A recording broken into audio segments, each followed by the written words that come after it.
to the ITSM Practice Podcast.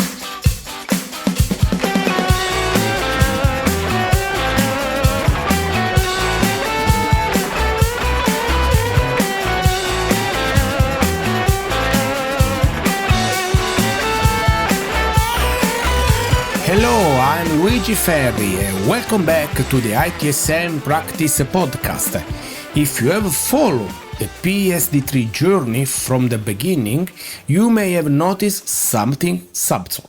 We started with the regulation, then we moved to incidents, and now, almost without realizing it, PSD3 is no longer the center of the conversation. The organization is. So the first question is not about compliance at all. What does PSD3 reveal about who we are when pressure arrives? At a certain point, every organization stops asking whether it understands a regulation. Instead, another question emerges. Do we recognize ourselves in the way we respond to it? PSD3 does not introduce radically new technology. It does not invent fraud. It does not redefine payments. What it does is remove excuses. When transactions are ambiguous, when customers are manipulated, when responsibility is blurred, PSD3 does not point to a missing control. It points back to the organization, which raises a deeper question. Are our difficulties really technical, or are they about how we decide together? There are moments when hesitation becomes failure. Patterns repeat. Signals accumulate. Customers are harmed in ways that feel wrong even when rules are followed. In those moments, security must step forward, not casually, not by consensus. Clearly, security names the risk, interrupts the flow, accepts the discomfort that follows. That is leadership. But leadership has a limit. So the next question matters just as much. What happens if security never steps back? Security is not the owner of trust. It is the guardian of its boundaries. It cannot own customer relationships. It cannot own business trade-offs. And it cannot carry every decision that lives between protection and experience. When security tries to hold everything, two things quietly break. Decisions slow down, accountability dissolves. PSD3 does not ask security to become the center of gravity. It asks security to become a reference point, which leads to the most uncomfortable question in this journey. If security does not own everything, then who owns what?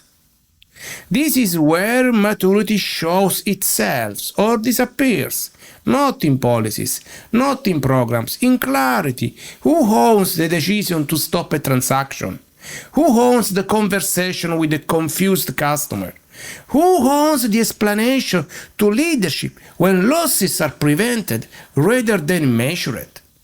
If these answers live only in habit, they will fail under pressure. If they are shared and explicit, they will hold. So, are responsibilities clearly decided or simply assumed? Every organization reaches this point differently. Some discover they rely on security to say no too often. Others realize security is invited too late to say anything meaningful. Neither is a technical issue, both are signals. Signals that the organization has not yet agreed on how it wants to decide. And that leads to the final question of this PSD3 journey.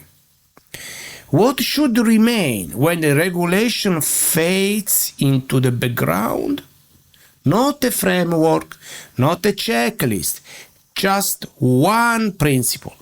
Security must lead when trust is at risk, a step back when trust must be shared. If an organization can live inside that balance, PSD3 becomes manageable.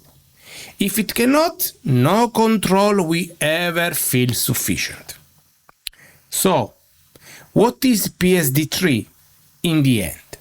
No stricter rules, not heavier compliance, not another regulatory deadline to prepare for. It is a challenge to the organization itself. When fraud strikes, when trust is tested, when customers are exposed, who is truly accountable? If that question makes people uncomfortable, perhaps it is the right question to ask. The regulation will arrive when it arrives. What matters is whether the organization is already prepared to answer it. Thank you for listening to the ITSM practice. I'm Luigi Ferri. Arrivederci.